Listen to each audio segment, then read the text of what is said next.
Sé que han estado sentados por algún momentito. ¿Qué tal si se ponen en pie, descansan un poquito, respiran profundo para que el oxígeno vaya a nuestro cerebro a través de la sangre y podamos estar despiertos para escuchar la última parte del mensaje de Jesús a su amada iglesia de la Odisea? Queremos también dar la bienvenida en esta hora a aquellos que a través de la pantalla o a través de la radio se unen a nosotros en este momento. Estamos transmitiendo en vivo desde la ciudad de Houston, en el estado de Texas, al sur de los Estados Unidos, y esperamos que la bendición del Señor les alcance donde quiera que ustedes estén, ya sea que nos vean por el internet, por la televisión, a través de el canal satelital, a través de los distintos canales de la red del Evangelio Eterno, o a través de la radio. Escuchen este mensaje donde quiera que estén. Que el Señor les bendiga ricamente. Hermanos, pueden tomar asiento y vamos a ir a la última parte del mensaje de Jesús a la Odisea.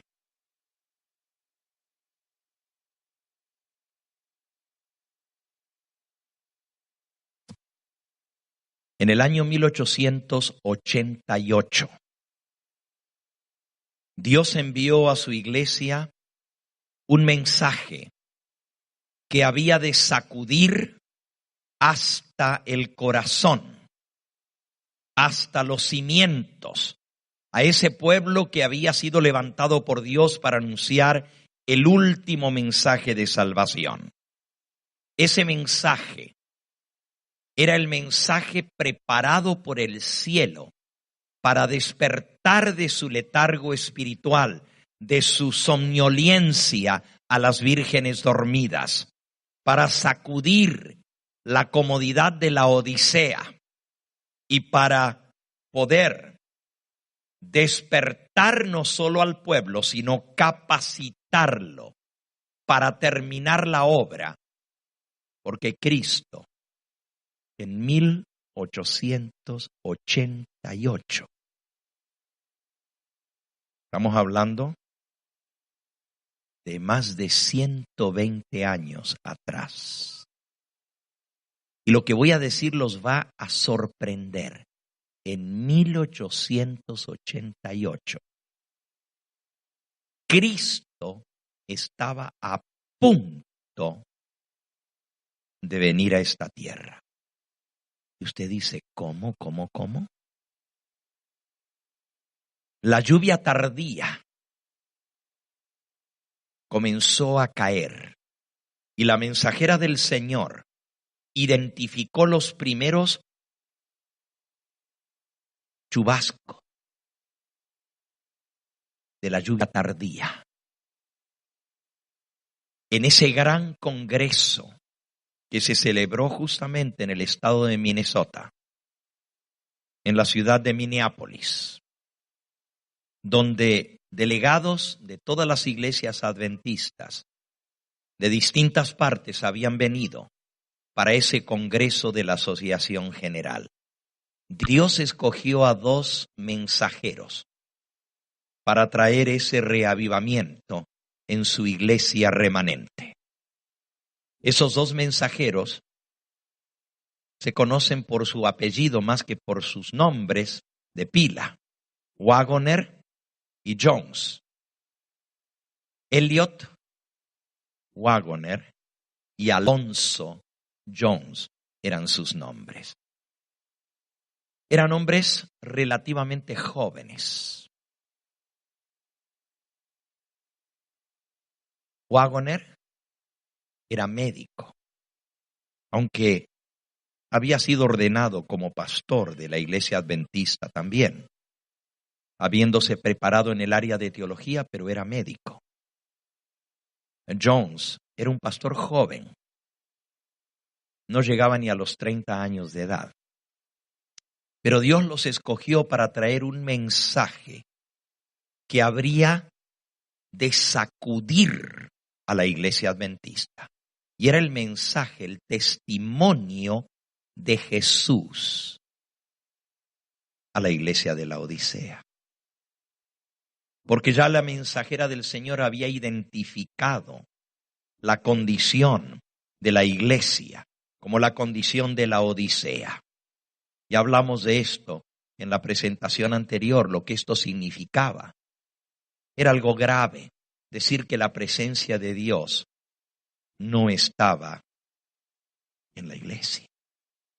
Y no estaba por la condición espiritual de la iglesia. Por eso el mensaje estaba tomado directamente de la palabra de Dios. El mensaje de Jesús a la Odisea, el testimonio directo. Apocalipsis, capítulo 3. Y el Señor Jesús es el que dijo estas palabras, mirando proféticamente con siglos de anticipación hacia el fin del tiempo, mirando la condición en que iba a caer su iglesia por haber apartado sus ojos de Cristo Jesús. Él dijo, yo reprendo y castigo a todos los que amo, sé pues celoso y arrepiéntete. Y el mensaje que trajeron los pastores Wagoner y Jones al Congreso de la Asociación General fue un mensaje que llamaba al arrepentimiento, llamaba a reconocer la condición terrible espiritual en que se encontraba la iglesia que decía ser el pueblo escogido de Dios, que Dios había levantado para proclamar el último mensaje de amonestación al mundo. Fielmente, por 7 días, ante los delegados de toda la iglesia adventista de aquel entonces, presentaron fielmente su mensaje. Hubo escudriñamiento de corazón. Hubo arrepentimiento. Los pastores, los obreros y muchos delegados que estaban presentes fueron movidos a profundo arrepentimiento y a confesión del pecado. Se levantaron en la congregación públicamente a pedirle perdón a Dios y los unos a los otros, porque tristemente en ese congreso había habido también disputa, había habido diferencias. En las reuniones previas al congreso había habido ciertas presentaciones proféticas y los presentadores, unos habían puesto un punto de vista y otros otro punto de vista. Y comenzó a haber una discusión sobre cómo se interpretaban las profecías del libro de Daniel. Era justamente sobre los 3 cuernos que fueron arrancados por el cuerno pequeño. Y la discusión se hizo bastante acalorada. Se habían ofendido unos a otros. Los corazones no estaban preparados para recibir la lluvia tardía que el Señor había planeado derramar en esa reunión.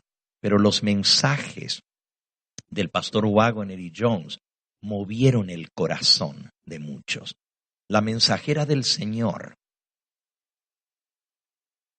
identificó ese mensaje de Minneapolis como el mensaje que habría de preparar al pueblo para el derramamiento de la lluvia tardía.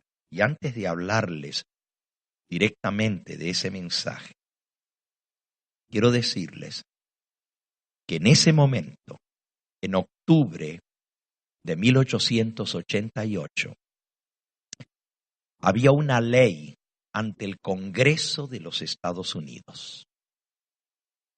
Una ley que había sido presentada o propuesta por un senador del estado de Ohio, el senador Blair.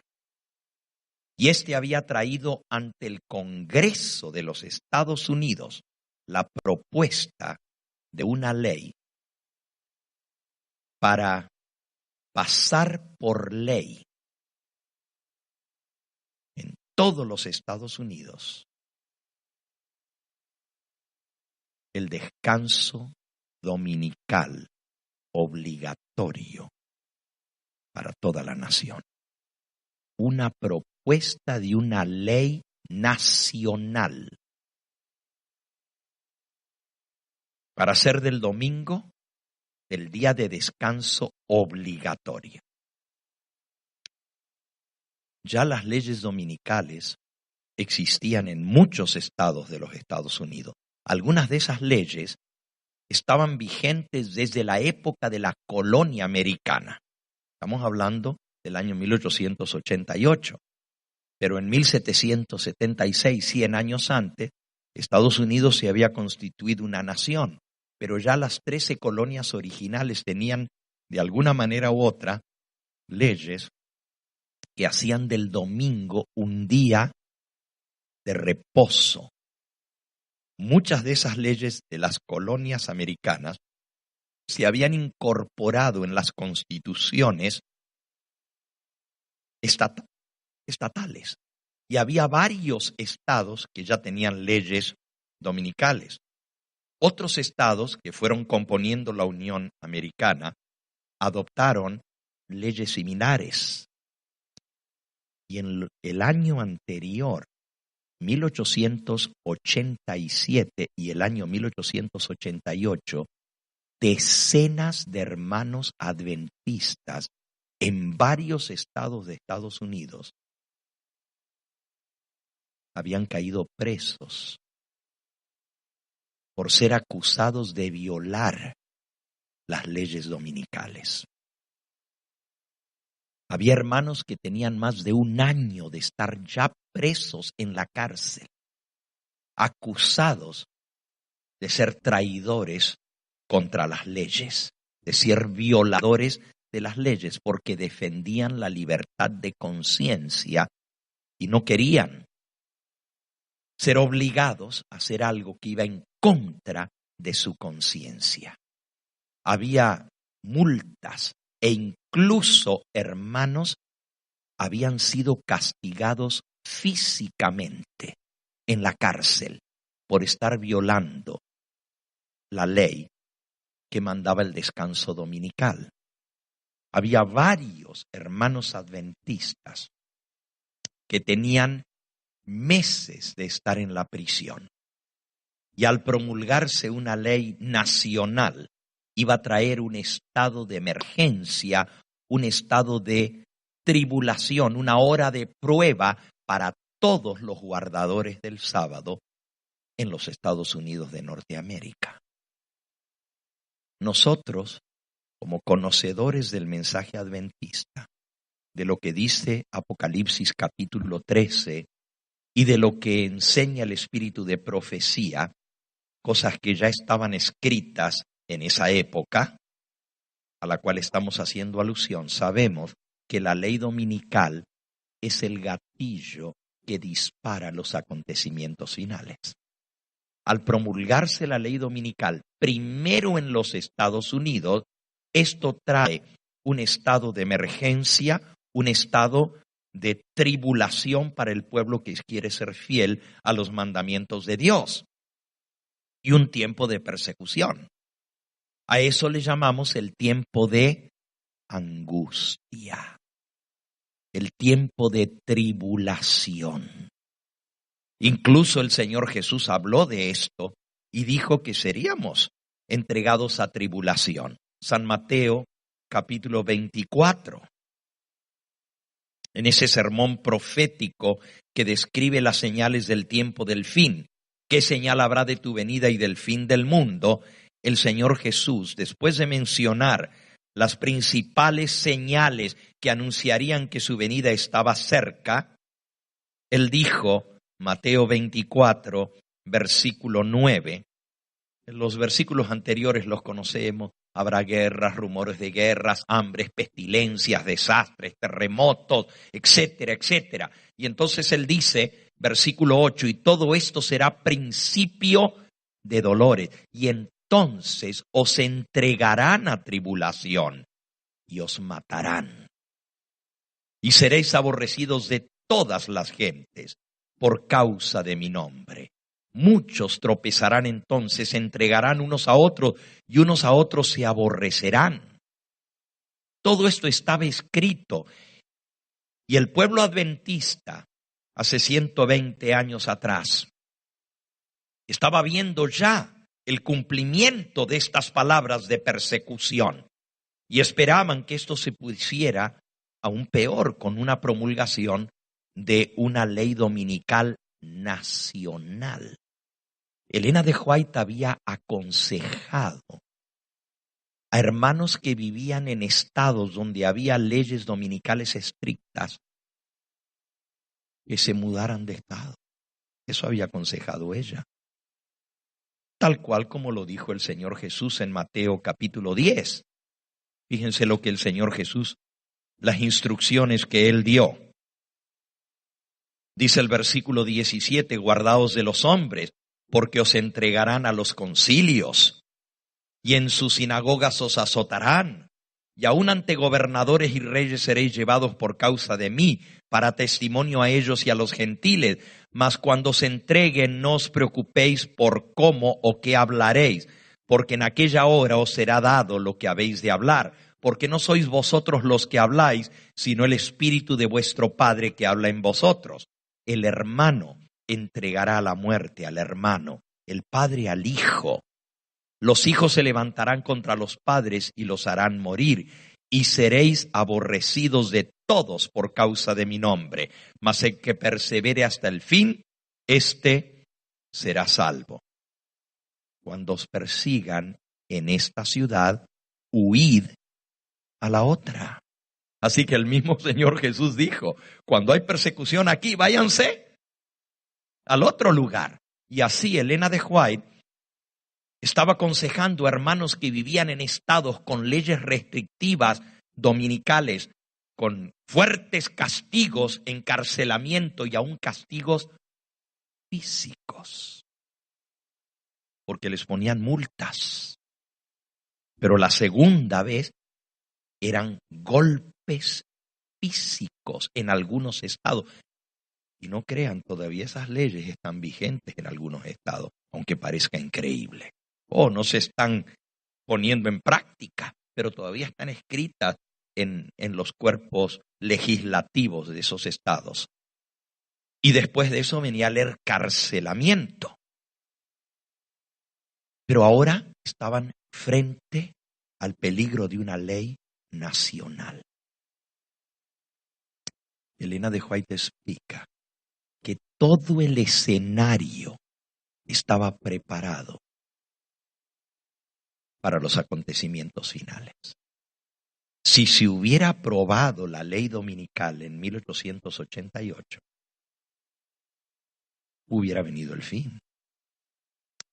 Unos años más tarde, ella escribió que de haber el pueblo aceptado el mensaje que Dios envió del cielo y de no haber ofendido y rechazado al Espíritu Santo, ya estaríamos en el cielo. Claro, estarían ellos, porque yo no hubiera nacido. Bendito sea el nombre del Señor, que no fue como se esperaba.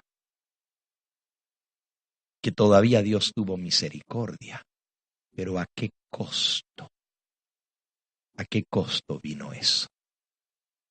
Lo que voy a decir es muy serio, muy grave, pero podemos decir prácticamente que a la iglesia adventista pende sobre sus hombros la responsabilidad de 2 guerras mundiales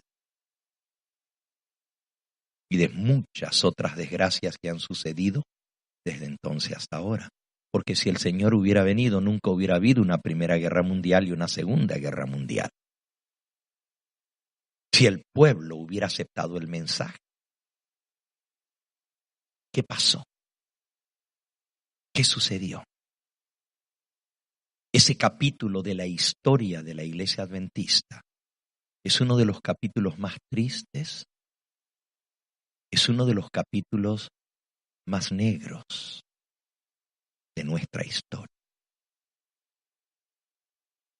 Se levantó una oposición al mensaje, pero especialmente contra los mensajeros que trajeron el mensaje de reavivamiento y de reforma. El mensaje de Waggoner y Jones era un mensaje precioso. Era el mensaje que decía que con Cristo podemos lograr la victoria.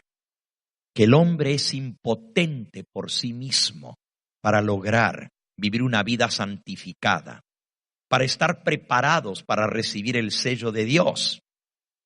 Que el hombre no lo puede hacer por sí mismo. Pero dependiendo de Cristo, todo es posible.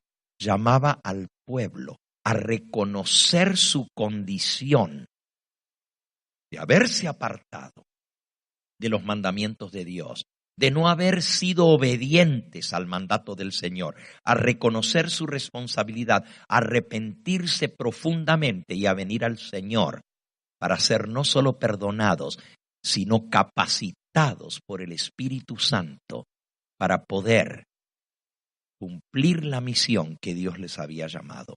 Y la misión era alertar al mundo. Si la ley dominical se pasaba, iban a tener que anunciar: si alguno adora a la bestia y a su imagen y recibe la marca en su frente o en su mano. Tenían que dar ese mensaje abiertamente. Y claro, muy pocos estaban preparados para afrontar la lluvia de persecución y finalmente hasta la muerte, como hemos leído, que vendría sobre aquellos. Pero lo más triste es que el mensaje no se rechazó porque el pueblo no quisiera hacer frente a la crisis que vendría. Es más, no fue ni el mismo pueblo de Dios que lo rechazó. Hubo una oposición hacia los mensajeros de parte de los líderes de la iglesia adventista. Y cuando hablamos de los líderes, estamos hablando desde el presidente de la Asociación General y a la junta directiva de la iglesia a nivel mundial. Hombres de experiencia, hombres de mucho más edad que estos jóvenes pastores que estaban trayendo el mensaje. Y ellos malinterpretaron por prejuicios que había hacia estos dos hombres, malinterpretaron el mensaje y acusaron a los pastores Waggoner y Jones de estar tratando de minar los pilares de la fe adventista, atacando el mismo mensaje adventista. ¿Por qué? Porque hablaban de la impotencia del hombre para cumplir la ley de Dios. Hablaban de que le era imposible al hombre guardar los mandamientos. Y los líderes dijeron: ¿pero cómo? Si nosotros somos la iglesia que predicamos que hay que guardar los mandamientos de Dios y que hay que guardar el sábado y que sin eso no hay salvación. Y ellos decían: la salvación solamente está en Cristo. Y el poder para obedecer está en el Señor y no en el hombre. Y es la dependencia de Cristo lo que nos puede dar la victoria. No tengo el tiempo en esta hora de contar todo lo que pasó. Hay tanto material sobre esto escrito. Elena de White se puso de parte de estos dos pastores, aún en contra de los dirigentes de la obra. El Congreso terminó y muchos de los delegados habían sido tocados y sacudidos por el Espíritu Santo. E iban a regresar a sus iglesias llevando el mensaje. Pero tristemente, los dirigentes de la obra se opusieron a la proclamación de ese mensaje, que era el mensaje de la justicia de Cristo, la justificación por la fe. El corazón del mensaje del tercer ángel. La mensajera del Señor escribió que el mensaje había sido rechazado o tenido en menos. Leo aquí del libro Primeros Escritos, en la página 270.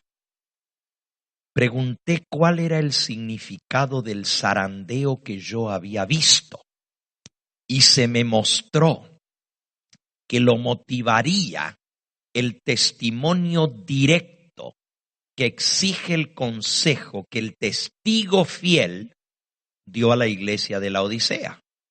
Ahora vean lo que está diciendo. Un zarandeo vino en la iglesia. ¿Saben cómo se llamó ese zarandeo? La apostasía alfa. La primera gran apostasía del pueblo adventista. Una gran rebelión que se creó. Pregunté cuál era el significado del zarandeo que yo había visto. Y se me mostró que lo motivaría el testimonio directo que exige el consejo que el testigo fiel dio a la iglesia de la Odisea. Moverá este consejo el corazón de quien lo reciba y le inducirá a exaltar el estandarte y a difundir la recta verdad. Algunos no soportarán este testimonio directo, sino que se levantarán contra él. Y esto es lo que causará el zarandeo en el pueblo de Dios. Vi que el testimonio del testigo fiel había sido escuchado tan solo a medias. El solemne testimonio del cual depende el destino de la iglesia se tuvo en poca estima cuando no se lo menospreció por completo. Está hablando verdad.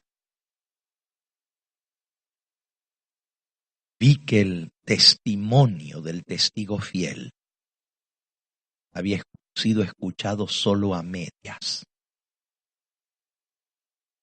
Mientras los pastores Waggoner y Jones estaban dando el solemne mensaje, una semana entera de presentaciones, por la mañana, al mediodía, por la tarde, ante todos los delegados de la iglesia adventista.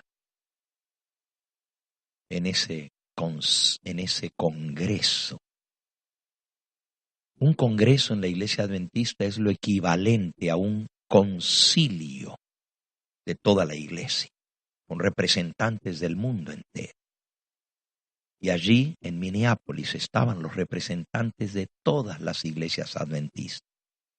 Era el momento propicio para que sucediese el tan anhelado reavivamiento. Pero iba a encontrarse con oposición. El solemne testimonio del cual depende el destino de la iglesia se puso o se tuvo en poca estima cuando no se lo menospreció por completo. Ese testimonio ha de mover a profundo arrepentimiento. Todos los que lo reciban sinceramente lo obedecerán y quedarán purificados. Elena de White escribió que la lluvia tardía había comenzado a caer en Minneapolis, pero que fue detenida.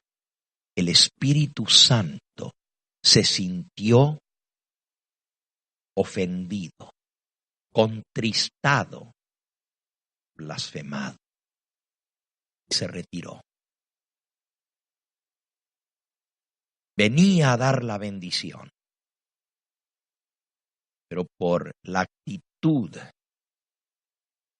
iniciada por los líderes del pueblo. ¿Y saben lo que dice la mensajera del Señor? Que si hubieran podido, hubieran apedreado a Waggoners y a Jones. Se levantó un odio tan grande contra esos mensajeros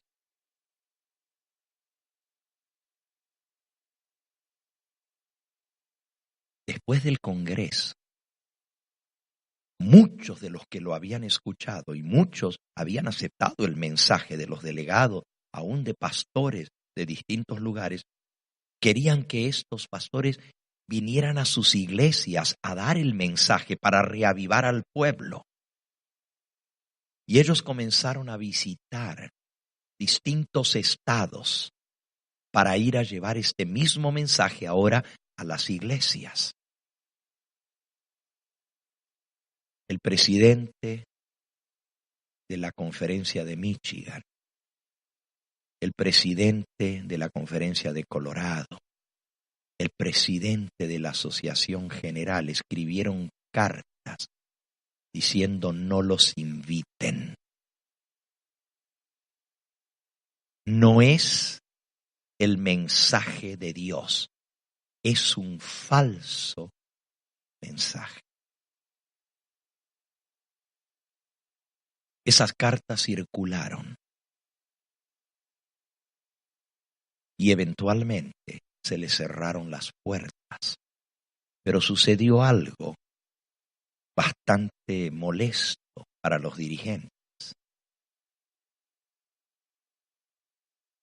Elena de White, la mensajera del Señor, se puso de parte del mensaje y de los mensajeros. Y ella comenzó a acompañar a Waggoner y a Jones a dar el mensaje por los distintos estados de Estados Unidos. Le llamaban el trío dinámico. Una mujer y dos jóvenes. Una mujer ya entrada en años, no tan vieja, pero más de 50 años ya, rayando en los 60 años. Y estos dos pastores jóvenes iban de lugar en lugar, pero las cartas habían hecho su obra. Les cerraron las iglesias, les quitaron los púlpitos de las iglesias adventistas. Y Elena de White dijo, si no quieren escuchar, a lo menos no dirán que no tuvieron la oportunidad. Y comenzaron a alquilar salones públicos, alquilar escuelas, a alquilar iglesias de otras denominaciones para poder dar el mensaje. La gente venía, escuchaba el mensaje, pero los dirigentes, los pastores, influidos por los dirigentes más altos en la organización, les decían no los escuchen, no hagan caso al mensaje, no viene de parte de Dios. Elena de White profetizó esto.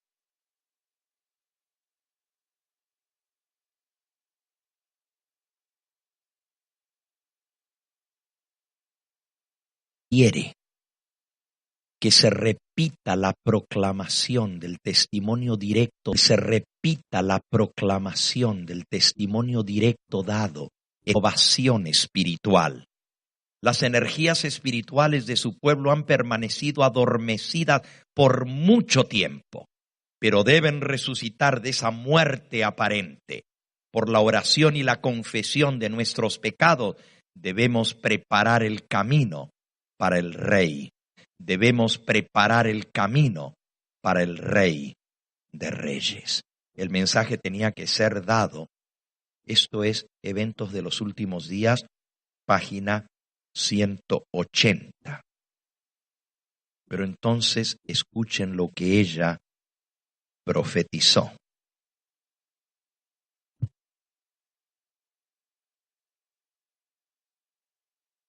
Muchos ocuparán nuestros púlpitos, sosteniendo en las manos la antorcha de la falsa profecía encendida por la infernal tea satánica. Ella profetizó que muchos iban a apartar del mensaje. Esta cita está tomada del libro Testimonios para los Ministros. Y voy a pedir allá en la mesa donde están los materiales, hay algunos libros testimonios para los ministros. Si me alcanzan uno, voy a leer la cita completa. Pero déjenme contarles un poquito sobre este libro Testimonios para los Ministros. Tengo algunas declaraciones y algunas cartas. Incluso tengo aquí en mi computadora copias de las cartas que Elena de White mandó aún al presidente de la Asociación General. Por unos 2 años después de 1888, Elena de White, Waggoner y Jones fueron predicando. Se les prohibía, no se les daba los púlpitos, aún a la mensajera del Señor. Es increíble lo que estoy contando, pero es cierto, es parte de nuestra historia. Hasta que llegó el momento que los dirigentes dijeron, tenemos que romper esto. Elena de White la mandaron a Australia, lo más lejos que se podía. En aquella época, cuando las comunicaciones, no había aviones, se iba en barco, se demoraba 2 meses para llegar a Australia, atravesando el Pacífico. No había teléfono, no había telegrafía todavía, eso vendría unos años más tarde. Las comunicaciones eran por correo solamente. Aquí tengo la carta conmigo, no la voy a leer, pero es una carta de Elena de White al pastor presidente, al pastor Olsen, presidente de la Asociación General. Está contenida en este libro también, Testimonios para los Ministros, donde ella le dice, pastor, por no buscar discordia y por no traer división, me sujeté a la decisión de la Asociación General de enviarme a Australia. Pero entonces le dice, pastor Olsen, no era el plan de Dios que yo fuera enviada a Australia. Reconozco que es de bendición para la obra en este lugar. Pero Dios tenía otros mensajeros que podrían haber hecho la misma obra. Yo era mucho más necesaria cerca de la dirigencia de la obra para poder evitar la apostasía en la cual está cayendo nuestra iglesia ahora como rechazo del mensaje que Dios envió. Los años que siguieron a 1888 se conocen como los años de la apostasía de la iglesia adventista. Y fue tan grave esta situación, que llegó a una confrontación abierta. Ya les voy a contar de esto. La mensajera del Señor escribió en esa época. Les voy a leer algunas de las citas. Y luego les leo la cita de Testimonios para los Ministros. Está allí. Pero escuchen lo que ella escribió.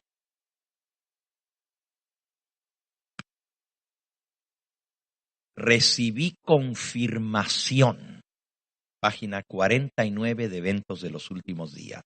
Recibí confirmación acerca de todo lo que había declarado que debe realizarse una reforma en nuestras iglesias. Deben producirse reformas porque ha habido debilidad y cegueras espirituales en el pueblo que fue bendecido con gran luz y preciosas oportunidades y privilegios. ¿Qué había? Debilidad y ceguera espiritual. La Odisea. Tú dices que eres rico, pero no sabes que eres ciego, pobre, cuitado, débil, desnudo. Sigue diciendo ella. Y esta es una cita casi increíble lo que voy a leer. Está en el libro Eventos de los Últimos Días. Te van a sorprender lo que dice. Tiene que haber reforma en nuestra iglesia. Como reformadores, nosotros salimos de las iglesias denominacionales en 1844 por predicar la verdad.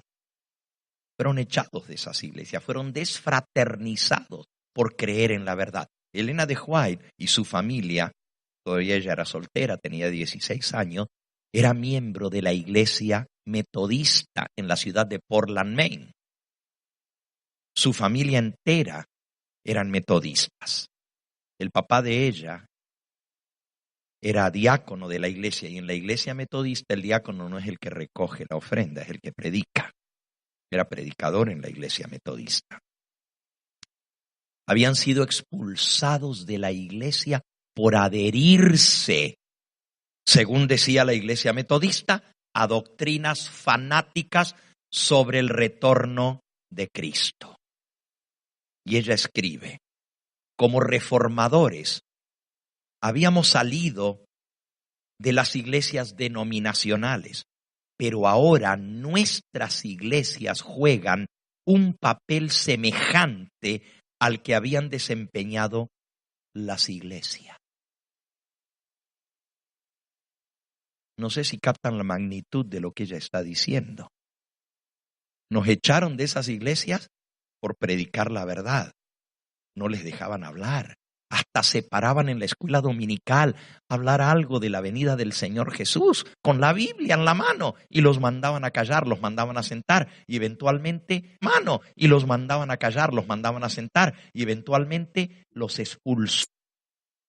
Como reformadores, habíamos salido de las iglesias denominacionales, pero ahora nuestras iglesias juegan un papel semejante al que habían desempeñado esas iglesias. Esperábamos que no habría necesidad de otra salida. Esta última frase es muy significativa. Esperábamos que no habría necesidad de otra salida. ¿De dónde iban a salir ahora? De la iglesia que estaba persiguiendo a los que estaban predicando la verdad. La misma iglesia adventista ahora se había vuelto en perseguidora. Es tan fuerte esta cita que los editores del libro Eventos de los Últimos Días pusieron una nota al pie de la página. Y dice así la nota al pie de la página por los editores. Esto no es lo que escribió Elena de White, sino el comentario que hacen los editores. Dice: esta es la única declaración conocida de la pluma de Elena de White indicando que podría haber perdido confianza en la organización de la Iglesia Adventista del Séptimo Día. Bueno, de esta manera escrita es la única cita donde ella dijo: esperábamos que no tuviéramos que tener otra salida de las iglesias.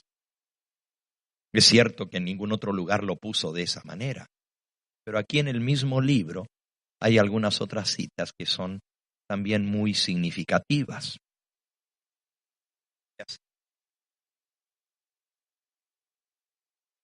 El próximo párrafo.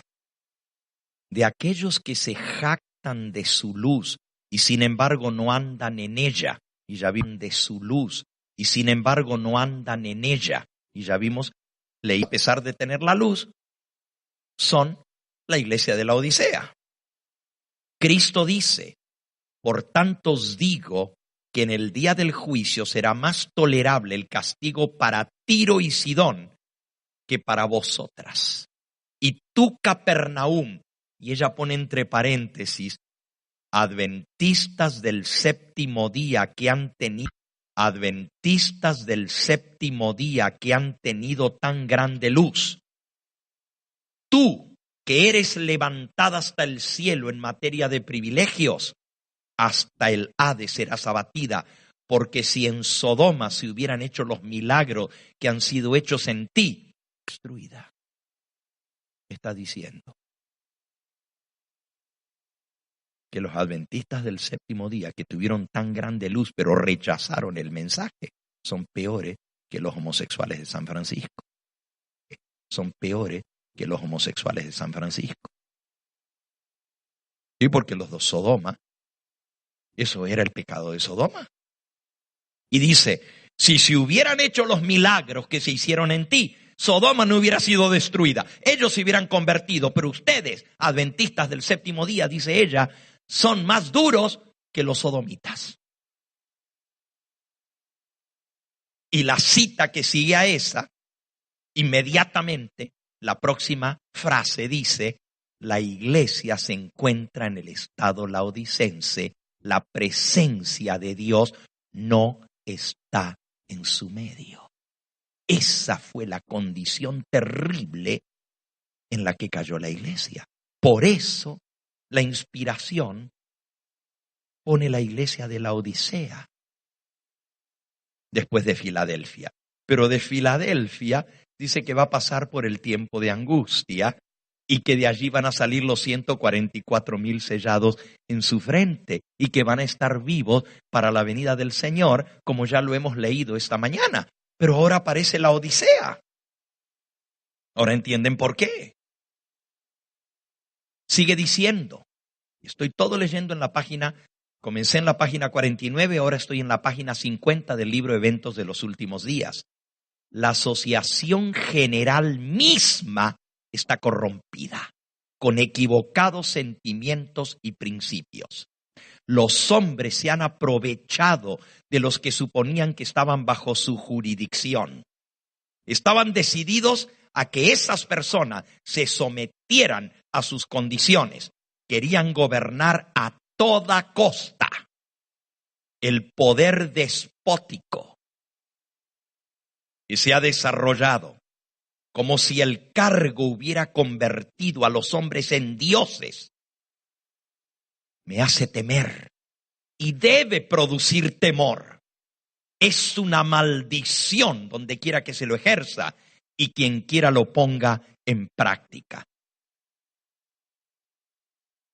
Todo esto fue escrito en ese periodo después de 1888. Esta cita es de 1895, 7 años más tarde. Lo que estaba pasando en la Asociación General. Sigue diciendo, el año siguiente, 1896. Y por cierto, todas estas citas en el libro Eventos de los Últimos Días están tomadas del libro Testimonios para los Ministros. Déjenme decirles un poquito de este libro. Cuando Elena de White fue desterrada a Australia, y cuando uso esa palabra, sé que es una palabra bastante fuerte, pero en la carta que tengo dirigida al pastor Olsen, ella dice, no era el plan de Dios que yo fuera enviada a Australia. Dios tenía otros mensajeros que podrían haber hecho la obra. Yo necesitaba quedar en América, cerca de la sede de la obra, para poder ayudar en la terrible apostasía por la que está pasando nuestra iglesia. Pero fui enviada lo más lejos posible. Pero le dice, no se crea por eso, pastor Olsen, que me voy a callar. Si no puedo estar presente, aunque sea por la pluma, voy a denunciar la apostasía y la condición de nuestra iglesia. La viejita tenía pantalones, era mujer, pero no tenía miedo de hablar las cosas como Dios se las mostraba. Tenía valor. Era así, chiquitita, bajita, pero se le paraba al frente a cualquiera porque tenía el Espíritu de Dios en ella. Miren lo que escribió.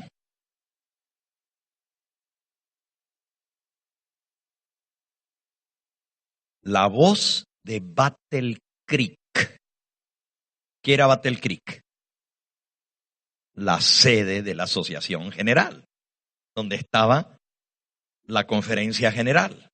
La voz de Battle Creek, que ha sido considerada como autoridad para aconsejar cómo debiera hacerse la obra, ya no es más la voz de Dios. ¡Wow! Ella había escrito antes que cuando la iglesia, a través de sus dirigentes, tomaba una decisión, él debía respetarse como la voz de Dios, porque el Espíritu Santo estaba guiando a su iglesia. Pero ahora escribe, ya no es más la voz de Dios. Próxima cita. Han pasado algunos años desde que he considerado a la Asociación General como la voz de Dios. Si una vez lo fue, ya no lo es. Próxima cita. 1898 es así. La próxima, 1901. El hecho de que estos hombres que están dirigiendo la obra debieran estar en un sitial sagrado, como si fueran la voz de Dios al pueblo, como creíamos que la Asociación General lo era, ya la Asociación General no representa la voz de Dios. Por algo dice la presencia del Señor, no está en ella. La Odisea dejó a Cristo fuera, no los estaba guiando. Tengo una cantidad de citas aquí. Hay una, y rápidamente, donde dice la condición de la iglesia. En ese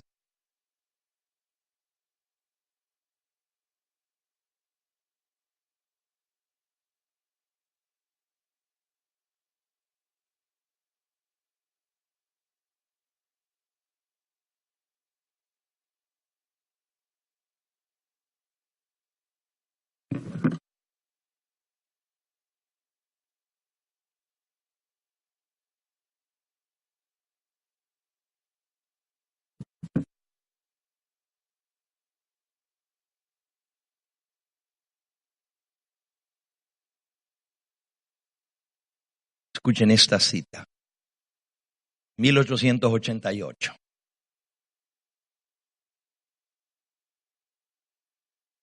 Manifestar vida, celo y pureza. El pueblo que Dios llamó para ser un pueblo distinto y diferente ha llegado a ser un pueblo como cualquier otro. En lugar de santificación, por medio de devoción sincera para la causa de la verdad, hemos permitido que el mundo se meta en nosotros. El pueblo que Dios llamó para ser un pueblo distinto y diferente ha llegado a ser un pueblo como cualquier otro. En lugar de santificación, por medio de devoción sincera para la causa de la verdad, hemos permitido que el mundo se meta en nuestra roca eterna. La iglesia se ha ido mar adentro, sin mapa, sin timón y sin compás. La iglesia está a la deriva, que anclava al pueblo adventista a la roca eterna. La iglesia se ha ido mar adentro, sin mapa, sin timón y sin compás. La iglesia de Israel de antaño, cuando la presencia de Dios se apartó del templo. En la apostasía, Dios no puede sancionarla, no puede estar presente cuando la iglesia está en rebeldía a su mensaje. Escuchen esta otra cita. Que yo estaba en Battle Creek, mirando hacia el lado afuera de la ventana de mi casa, y vi una compañía marchando hacia la casa. De dos en dos, parecían severos y bien decididos. Muy bien. Eran los dirigentes. Me volví para abrirla para recibirlos, pero algo me dijo, mira nuevamente por la ventana. La escena estaba ahora totalmente cambiada. La compañía presentaba la apariencia de una procesión católica. Uno sostenía en su mano un crucifijo. Yo los conocía muy bien. Eran los dirigentes. Me volví para abrir la puerta de la sala para recibirlos, pero algo me dijo, mira nuevamente por la ventana. La escena estaba ahora totalmente cambiada. La compañía presentaba la apariencia de una procesión católica. Uno sostenía en su mano un crucifijo. El otro sostenía un básculo. Y cuando se acercaron, el que estaba encargado del crucifijo hizo un círculo con el crucifijo alrededor de la casa diciendo 3 veces: esta casa está proscripta, todos sus bienes deben ser confiscados. Ellos han hablado contra nuestra santa orden. El terror se apoderó de mí. Corrí atravesando la casa, intenté salir por la puerta del norte y me encontré en medio de una compañía, algunos de los cuales yo conocía muy bien, pero no me atreví a hablarles una sola palabra por temor a ser traicionada. Yo intenté buscar un lugar retirado donde pudiese llorar y orar sin encontrar ojos ávidos e inquisitivos donde quiera. Frecuentemente repetía: oh, si tan solo pudiera entender esto que está pasando. Si ellos me dijesen qué es lo que he dicho, qué es lo que he hecho para que esto suceda. Yo lloré mucho cuando vi nuestros bienes todos confiscados. Traté de leer simpatía o piedad hacia mí en las miradas de los que estaban a mi alrededor. Me fijé en los semblantes de varios de quienes yo conocía muy bien. Pensaba que me hablarían y me confortarían si no temiesen ser observados por otros. Hice un intento por escapar de la multitud, pero al notar que me estaban vigilando, oculté mis intenciones. Comencé a llorar en voz alta, diciendo: si me dijeran tan solo lo que he dicho. Lloré y lloré.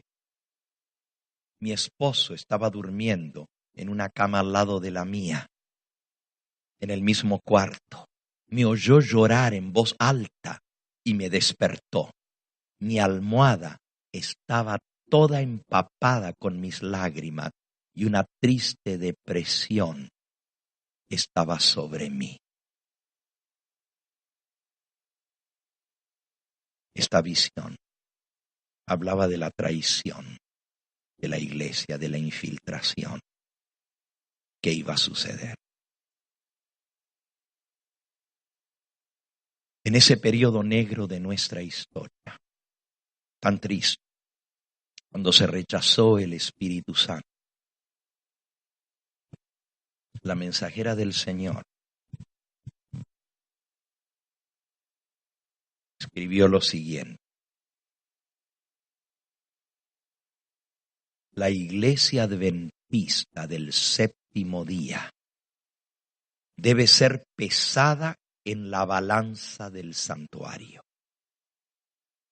Será juzgada. La Odisea quiere decir pueblo juzgado. Será juzgada conforme a las ventajas que haya recibido.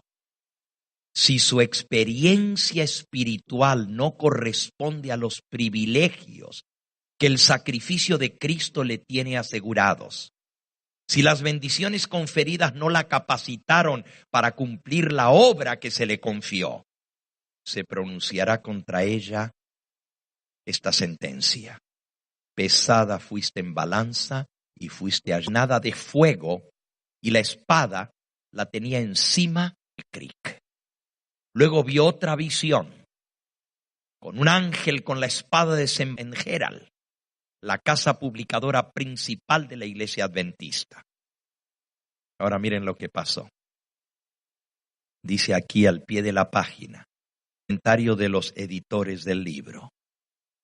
Justamente una nota donde dice la destrucción de instituciones valiosas y útiles, tiene el numerito al pie de la página y dice: el sanatorio de Battle Creek Sanitarium, la institución adventista más grande y mejor conocida en el mundo, se quemó hasta los cimientos el 18 de febrero de 1902. Este desastre fue seguido por la destrucción de la Review and Herald Publishing Association, también por un incendio el mismo año, 1902. Dos instituciones las dos instituciones más grandes de la Iglesia Adventista a nivel mundial. La casa publicadora, por cierto, eso ocupaba más de una manzana entera. La casa publicadora de la Review and Herald. Y en ese edificio estaba la sede de la Asociación General, la dirigencia máxima de la Iglesia. Se quemó hasta los cimientos. El hospital o sanatorio de Battle Creek se quemó por completo, hasta los cimientos. ¿Saben lo que decían los bomberos cuando venían? Decían, no sé qué tienen estos incendios adventistas, porque le echamos agua, eso dijo Lina, más se encienden, más agua le echamos, más se prenden. No pudieron salvarlas, huyeron por completo. ¿Y por qué? De Dios, por la apostasía en que estaba el pueblo. ¿Saben? El día que se quemó, estaban las planchas para publicar un libro por el doctor Kellogg, conocida después de Elena de White en la historia del adventismo. Hasta el día de hoy el nombre Kellogg está en todas las cereales de cornflakes, la fábrica de Kellogg's. Pero no solamente por eso, bueno, no voy a contar ahora la historia. Por los sueños y visiones que Dios le dio a su mensajera, puso esa institución a lo entero. Hasta los presidentes de Estados Unidos venían a atenderse en el hospital. De ejemplo que se daba allí por los tratamientos naturales que se hacían y cómo era algo tremendo. El mismo, el inventor o el Henry Ford era paciente del hospital allí en Battle Creek, que queda cerca de Detroit, y muy unidos se hacían atender en el hospital por el doctor Kellogg, pero el doctor Kellogg fue la cabecilla contra el mensaje de Dios y rebelión contra la mensajera del Señor. Quisiera no tener que seguir hablando de esto. En esos 10 años que ella escribió testimonios para la iglesia, mandó carta tras carta.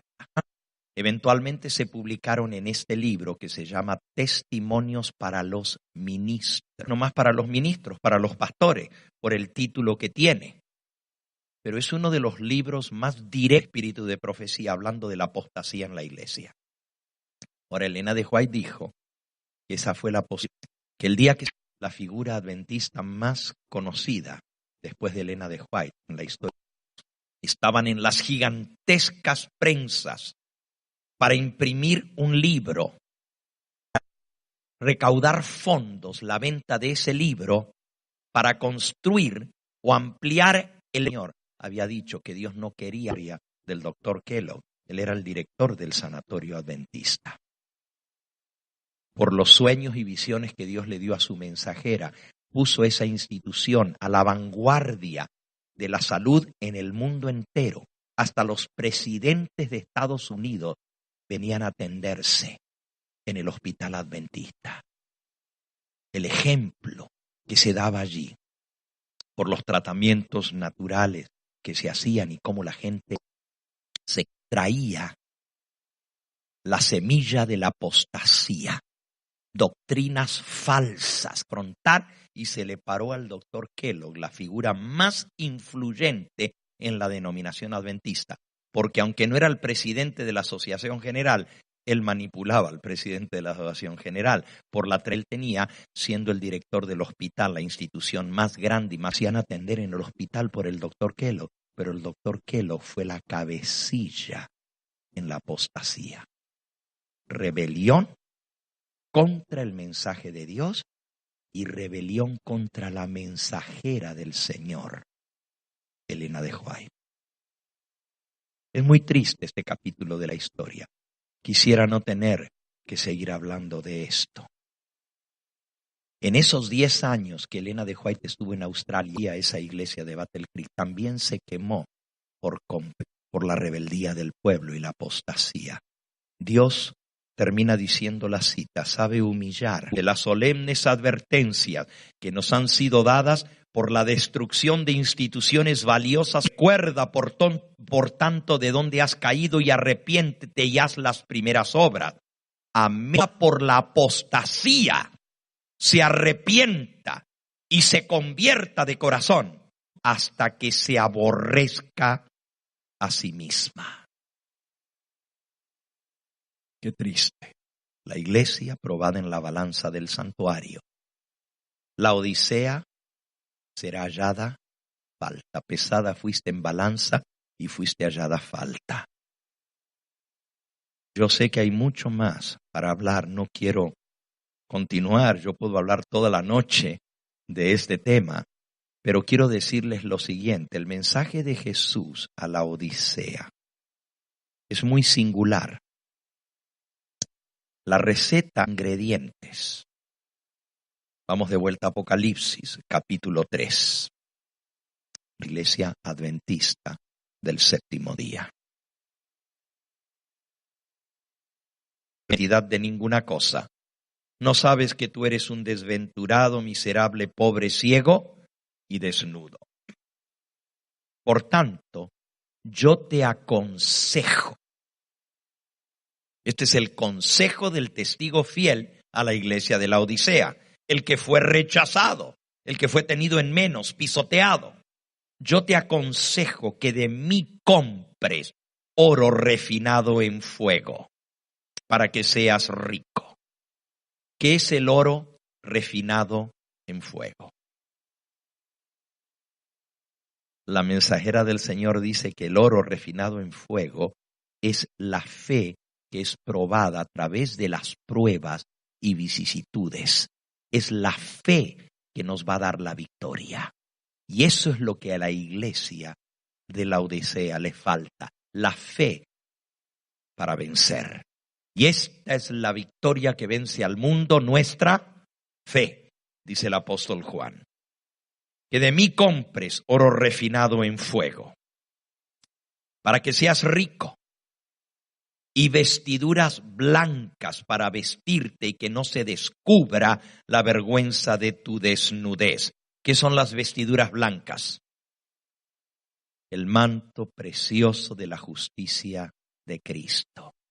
Solamente a través de Él podemos ser justos y santos.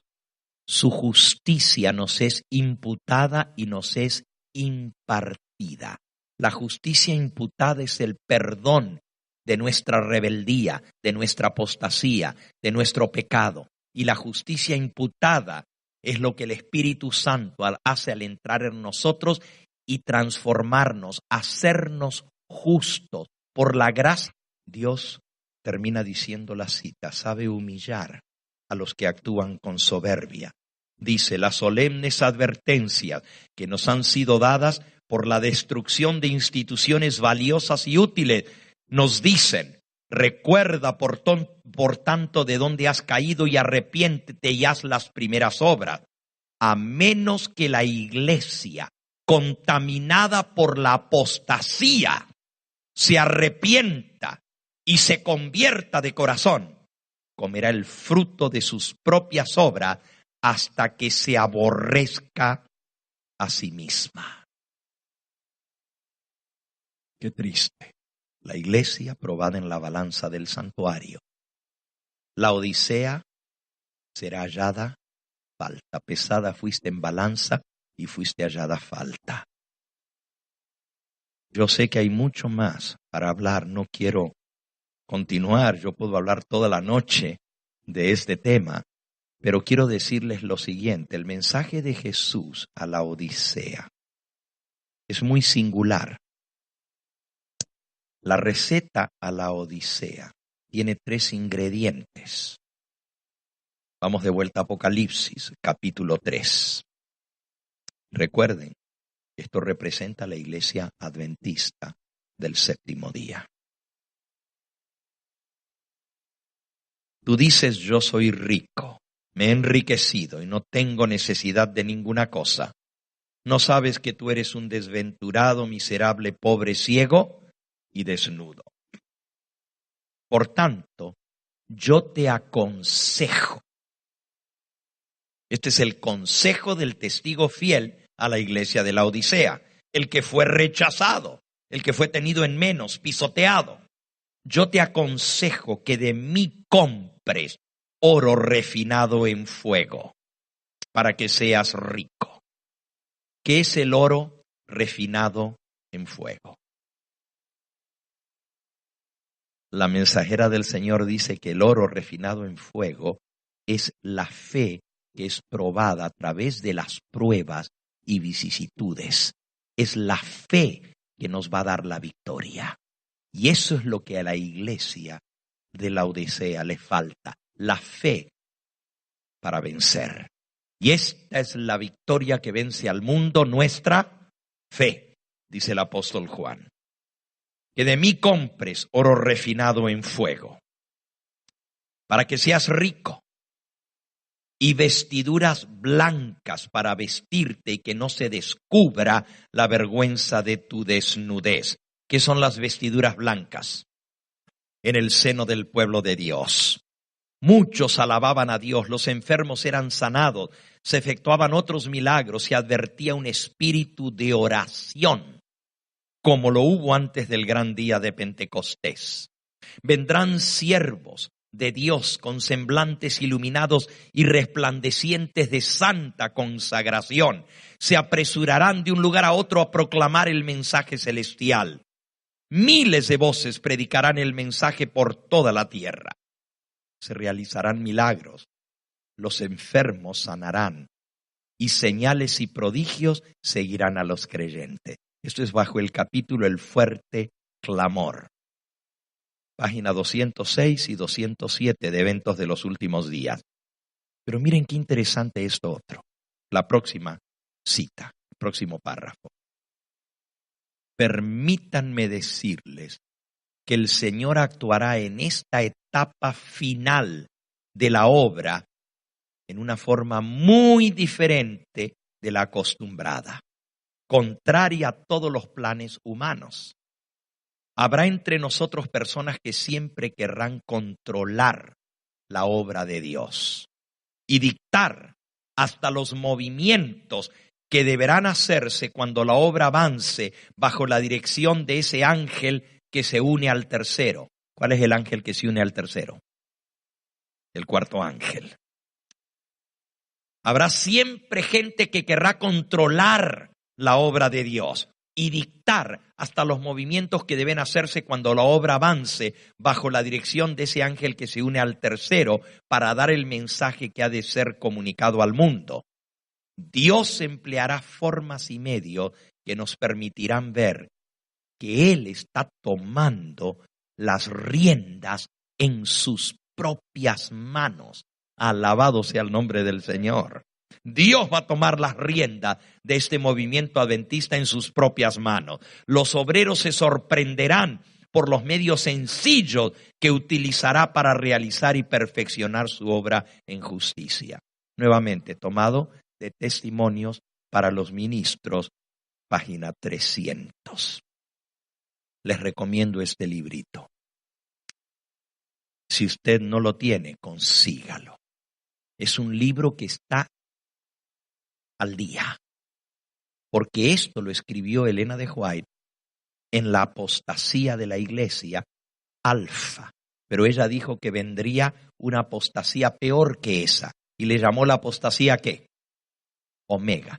Alfa es la primera letra del alfabeto. El mensaje a la Odisea ha sido predicado en la iglesia adventista, y fue la apostasía que duró unos 12, 13 años en la iglesia adventista y terminó con una confrontación abierta. Elena de White recibió una visión y en esa visión ella veía un barco y reconoció que el barco representaba al pueblo adventista.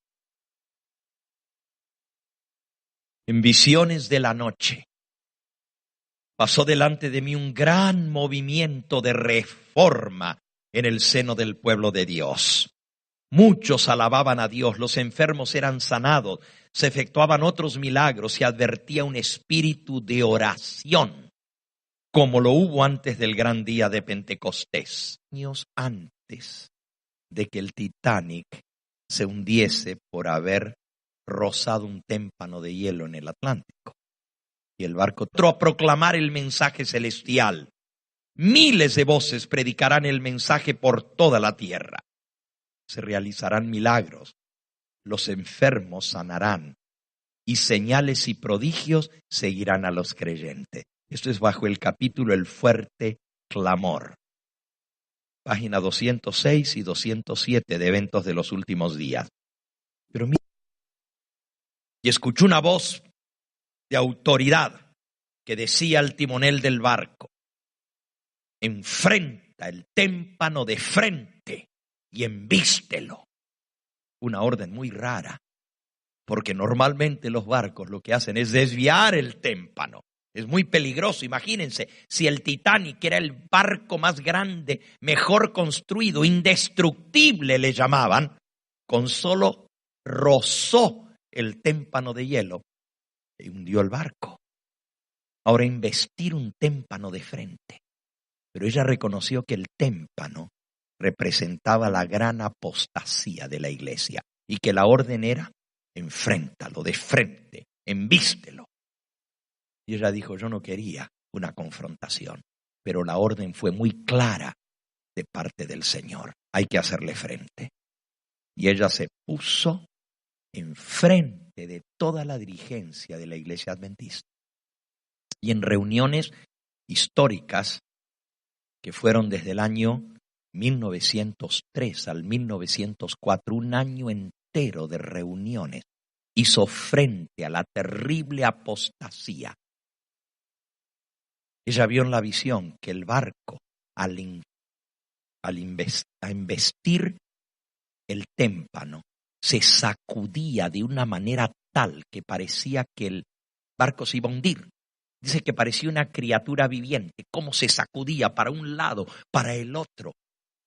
Volaron todos los que había en la borda, por arriba. El hielo quebrado pasó, las olas por encima del barco, arrasó con todo y parecía que el barco se iba a hundir. Pero no se hundió, salió adelante. ¿Saben cuál fue el resultado? Esa apostasía arrastró al mar de la perdición a una tercera parte de la iglesia adventista. Una tercera parte de todos los empleados, pastores, doctores, médicos, obreros de la casa publicadora, de todos los empleados que tenía la iglesia adventista en ese momento, 1 de cada 3 terminaron en la apostasía. No aceptaron la reprensión, se rebelaron y terminaron fuera. Y eso afectó no solo a los dirigentes. Claro, se limpió la casa, ¿verdad? Se limpió la casa, pero también afectó a miles de miembros de la iglesia que perdieron su fe en la organización y tristemente en el mensaje adventista, porque fueron confundidos por las doctrinas falsas del doctor Kellogg y otros que estaban al frente de la rebeldía. La iglesia se salvó, pero a un costo muy alto de muchas vidas, y no eran vidas solamente en una muerte terrible. Eso no había sucedido todavía, así que la visión que Elena de White tuvo no tenía nada que ver con el Titanic, pero ella vio un inmenso témpano de hielo y escuchó una voz de autoridad que decía al timonel del barco: enfrenta el témpano de frente y embístelo. Una orden muy rara, porque normalmente los barcos lo que hacen es desviar el témpano. Es muy peligroso. Imagínense, si el Titanic era el barco más grande, mejor construido, indestructible le llamaban, con solo rozó el témpano de hielo y hundió el barco. Ahora, embestir un témpano de frente. Pero ella reconoció que el témpano representaba la gran apostasía de la iglesia y que la orden era: enfréntalo de frente, embístelo. Y ella dijo: yo no quería una confrontación, pero la orden fue muy clara de parte del Señor. Hay que hacerle frente. Y ella se puso enfrente frente de toda la dirigencia de la Iglesia Adventista. Y en reuniones históricas que fueron desde el año 1903 al 1904, un año entero de reuniones, hizo frente a la terrible apostasía. Ella vio en la visión que el barco, al embestir el témpano, se sacudía de una manera tal que parecía que el barco se iba a hundir. Dice que parecía una criatura viviente, cómo se sacudía para un lado, para el otro. Volaron todos los que había en la borda, por arriba. El hielo quebrado pasó, las olas por encima del barco, arrasó con todo y parecía que el barco se iba a hundir. Pero no se hundió, salió adelante. ¿Saben cuál fue el resultado? Esa apostasía arrastró al mar de la perdición a una tercera parte de la Iglesia Adventista.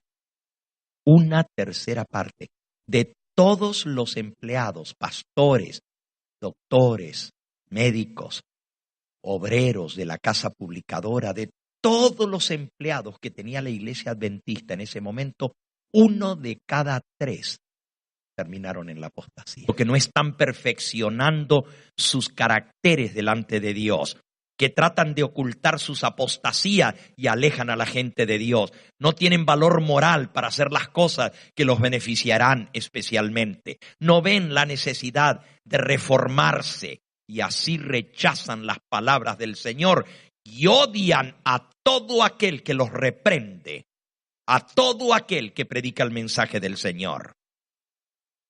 Esta misma negativa a prestar oídos a las amonestaciones que el Señor envía le da a Satanás todas las ventajas para hacer de ellos los peores enemigos de los que les han dicho la verdad, los que les han predicado el mensaje. Llegan a calumniar a aquellos que son los enviados de Dios para traer el mensaje del Señor. El hombre que rechaza la palabra de Dios, que trata de imponer su propio camino y voluntad, despedaza al mensajero y al mensaje que Dios envía para revelarle su pecado. Sus propias inclinaciones han ejercido influencia sobre su conducta y se ha confirmado en el error. La regla divina es: si pues coméis o bebéis o hacéis cualquier otra cosa, hacedlo todo para la gloria de Dios. Pero él no quiere hacer esto. ¿Cuál es el pensamiento de un hombre? Tal es él. De adentro, del corazón, proceden los malos pensamientos inspirados por Satanás. Comienza a argumentar acerca de tecnicismos, de procedimientos, que no se pide permiso para ir a predicar aquí, que no se pide permiso para ir a predicar allá. El espíritu de Satanás lo une con el enemigo para presentar una palabra de crítica sobre asuntos poco importantes. La verdad llega a ser cada vez de menos valor para él. Se convierte en acusador de sus hermanos. Profecía, a predicar los mensajes del cielo que Dios envió, de una vez lo bajan del púlpito. Muy difícil señalar el pecado, porque lo primero que se dice es: están atacando la iglesia, están atacando la organización. Y muchas personas están siguiendo lo que dicen los líderes y no investigan por sí mismos. Desde que se llenó de odio contra Dios porque le fueron presentados los peligros y errores en el que estaban. Estos hombres permitieron que pensamientos impíos se fortalecieran y prevalieran. Escuchen esta cita. Testimonios para los ministros, la que les iba a leer antes, dice así. Página 409.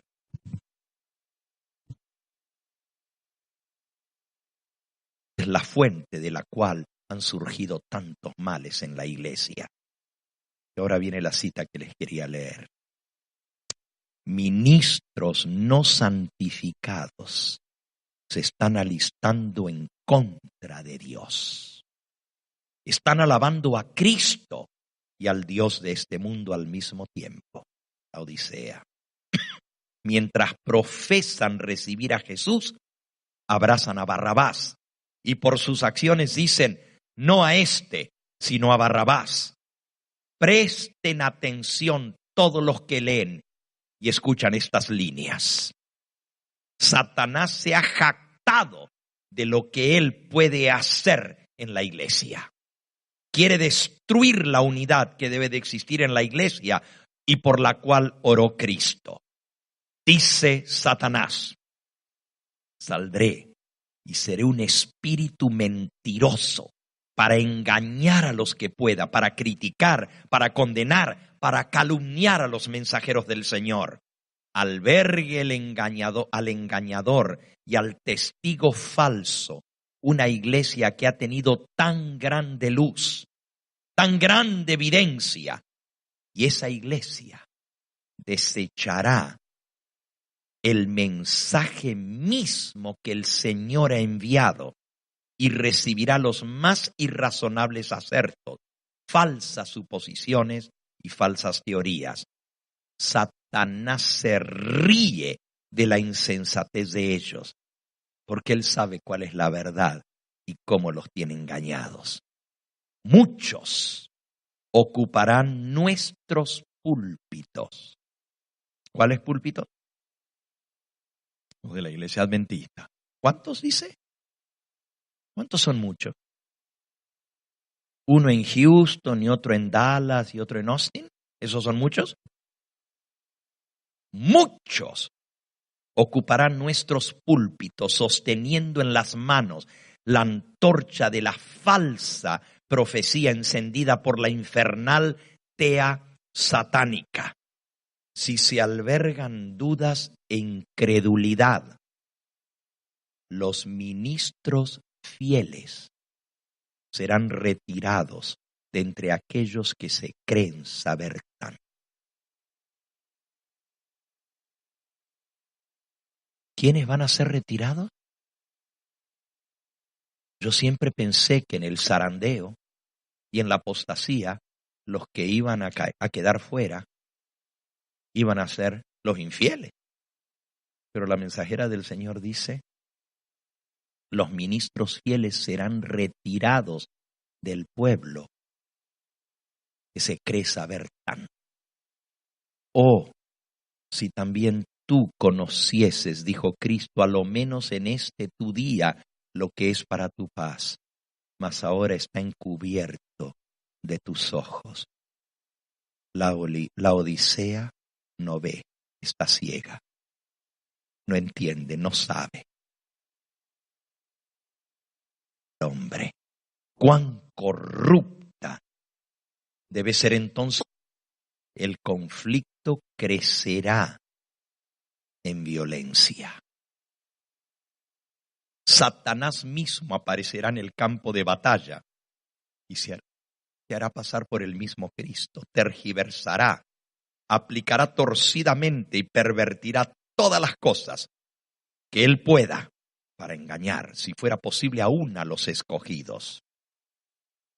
Ha habido y continuará habiendo familias por sus acciones dicen, no a este, sino a Barrabás. Presten atención todos los que leen y escuchan estas líneas. Satanás se ha jactado de lo que él puede hacer en la iglesia. Quiere destruir la unidad que debe de existir en la iglesia y por la cual oró Cristo. Dice Satanás, saldré y seré un espíritu mentiroso para engañar a los que pueda, para criticar, para condenar, para calumniar a los mensajeros del Señor.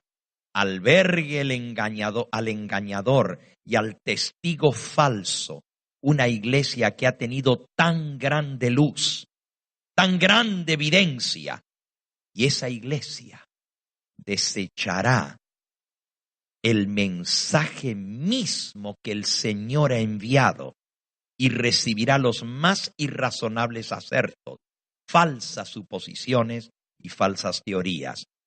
Satanás se ríe de la insensatez de ellos, porque Él sabe cuál es la verdad y cómo los tiene engañados. Muchos ocuparán nuestros púlpitos. ¿Cuáles púlpitos? Los de la iglesia adventista. ¿Cuántos dice? ¿Cuántos son muchos? Uno en Houston y otro en Dallas y otro en Austin. ¿Esos son muchos? Muchos ocuparán nuestros púlpitos sosteniendo en las manos la antorcha de la falsa profecía encendida por la infernal tea satánica. Si se albergan dudas e incredulidad, los ministros fieles serán retirados de entre aquellos que se creen saber tanto. ¿Quiénes van a ser retirados? Yo siempre pensé que en el zarandeo y en la apostasía, los que iban a quedar fuera iban a ser los infieles. Pero la mensajera del Señor dice, los ministros fieles serán retirados del pueblo que se cree saber tanto. Oh, si también tú conocieses, dijo Cristo, a lo menos en este tu día, lo que es para tu paz, mas ahora está encubierto de tus ojos. La Odisea no ve, está ciega, no entiende, no sabe. Qué triste la condición de la Odisea. El conflicto crecerá en violencia. Satanás mismo aparecerá en el campo de batalla y se hará pasar por el mismo Cristo, tergiversará, aplicará torcidamente y pervertirá todas las cosas que él pueda para engañar, si fuera posible, aún a los escogidos. Ha habido y continuará habiendo familias enteras que una vez se regocijaron en la verdad, pero que perderán la fe a causa de las calumnias y las falsedades que les fueron llevadas con respecto a aquellos a quienes han amado y con quienes conversaron agradablemente, que les predicaron la verdad. Abrieron su corazón a la siembra de la cizaña. Qué tristeza que esa iglesia que Dios levantó para preparar al mundo para la primera venida de Cristo, la nación judía, se perdió. Solamente quedó un remanente fiel. Lo mismo pasa con la iglesia que Dios levantó para preparar al mundo para la segunda venida de Cristo. En su gran mayoría no escucharán el mensaje del testigo fiel. No habrá arrepentimiento ni confesión de pecado, pero el que escuche la voz del Señor, Él dice, aquí yo estoy a la puerta y llamo. Si alguno oye mi voz y abre la puerta, entraré a Él. El Señor quiere entrar en tu vida. Él no solo quiere perdonarte, Él quiere limpiarte. Y el mensaje a la Odisea es, al que venciere, yo le daré que se siente conmigo en mi trono, así como yo he vencido y me he sentado con mi Padre en su trono. El que tiene oído, oiga lo que el Espíritu dice a las iglesias. Quiera el Dios del cielo despertarnos de nuestro letargo espiritual. No digamos, este mensaje está bien para los de la organización, pero nosotros estamos mejor que ellos. Este mensaje se aplica a todos nosotros, porque Jesús conoce nuestra condición. Y es un mensaje individual para cada uno de nosotros. El Espíritu Santo nos habla y nos dice nuestra condición. Y Él nos muestra las cosas en las cuales tenemos que arrepentirnos y cambiar. El secreto está en unirnos a Cristo.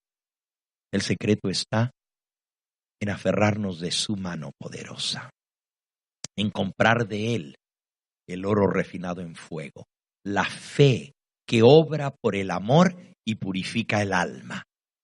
en ser vestidos por el manto de la justicia de Cristo y en recibir el Espíritu Santo, para apuntaría un odio satánico contra los testimonios. Estación al mundo. El Señor va a tener no uno, ni dos, ni 10, ni 20, ni 50, ni 100, ni 7,000, como en los días de Acab. En esta batalla final, en esta apostasía final, el Señor va a tener 144,000 que no van a ceder en medio de esta apostasía, que van a levantar en alto el estandarte, que van a proclamar la verdad presente. Esos son los que han de ser sellados con el sello del Dios vivo, los que han de pasar por la gran tribulación y han de recibir a Cristo en vida. Yo quiero ser uno de ellos. Ya no nos dio tiempo en esta noche de estudiar las características de los 144,000, pero tengo una serie entera. Apóstata si uno no está primero en la verdad. La apostasía no es de ser parte de ese grupo especial. Los únicos que entrarán al santuario celestial. Los que van a ser escolta de Cristo donde quiera que Él va. Él escoge de la última generación, lo más degradado de la historia de la humanidad, después de 6,000 años de pecado, con toda la debilidad que traemos de 6,000 años de pecado de nuestros antepasados. Y esta última generación, la más débil y degradada, el Señor va a mostrar para su gloria que Él puede sacar de esa iglesia que Él llamó para ser su pueblo escogido.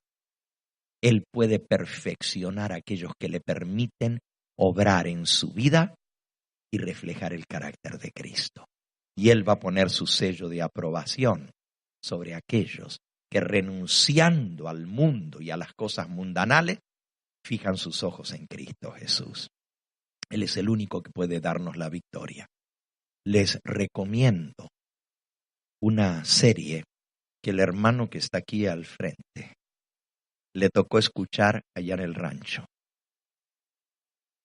No sé si usted se acuerda, la serie era Quiera el Dios del cielo despertarnos de nuestro letargo espiritual de Jesús. ¿Cómo obtener la victoria sobre el pecado? Es una serie preciosa donde yo muestro paso por paso cómo el Señor nos va a dar la victoria para que tú y yo salgamos victoriosos y podamos sentarnos con Él en su trono de gloria. Que el Señor nos bendiga a serle fieles. ¿Quieres reconsagrar tu vida al Señor en esta hora? ¿Quieres decir, Señor, reconozco mi condición espiritual? Reconozco que yo necesito este mensaje y que tú eres el único que me puedes dar la victoria. ¿Quieres decirle en esta hora, Señor, obra en mí tanto el querer como el hacer por tu buena voluntad? Quiero amor y purifica el alma, en ser vestidos por el manto de la justicia de Cristo y en recibir el Espíritu Santo para poder proclamar su último mensaje de amonestación al mundo. El Señor va a tener no uno, ni dos, ni 10, ni 20, ni 50, ni 100, ni 7,000, como en los días de Acab. En esta batalla final, en esta apostasía final, el Señor va a tener 144,000 que no van a ceder en medio de esta apostasía, que van a levantar en alto el estandarte, que van a proclamar la verdad presente. Esos son los que han de ser sellados con el sello del Dios vivo, los que han de pasar por la gran tribulación y han de recibir a Cristo en vida. Yo quiero ser uno de ellos.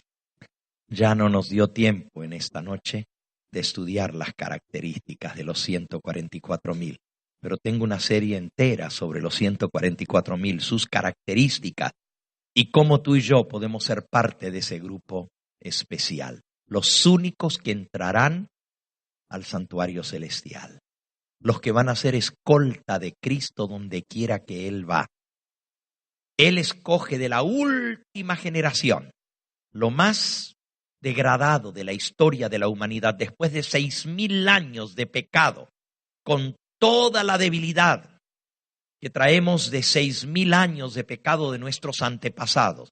Y esta última generación, la más débil y degradada, el Señor va a mostrar para su gloria que Él puede sacar de esa iglesia que Él llamó para ser su pueblo escogido. Él puede perfeccionar a aquellos que le permiten obrar en su vida y reflejar el carácter de Cristo. Y Él va a poner su sello de aprobación sobre aquellos que, renunciando al mundo y a las cosas mundanales, fijan sus ojos en Cristo Jesús. Él es el único que puede darnos la victoria. Les recomiendo una serie que el hermano que está aquí al frente le tocó escuchar allá en el rancho. No sé si usted se acuerda, la serie era el testimonio de Jesús y la fe de Jesús. Cómo obtener la victoria sobre el pecado. Es una serie preciosa donde yo muestro paso por paso cómo el Señor nos va a dar la victoria para que tú y yo salgamos victoriosos y podamos sentarnos con Él en su trono de gloria. Que el Señor nos bendiga a serle fieles. ¿Quieres reconsagrar tu vida al Señor en esta hora? ¿Quieres decir, Señor, reconozco mi condición espiritual? Reconozco que yo necesito este mensaje y que tú eres el único que me puedes dar la victoria. ¿Quieres decirle en esta hora, Señor, obra en mí tanto el querer como el hacer por tu buena voluntad? Quiero, Señor, quiero ser parte de ese remanente fiel. Quiero ser parte de los 144,000. La mensajera del Señor dice, Review en Herald, 19 de agosto de 1898. Esforcémonos con todo el poder que Dios nos ha dado para estar entre los 144.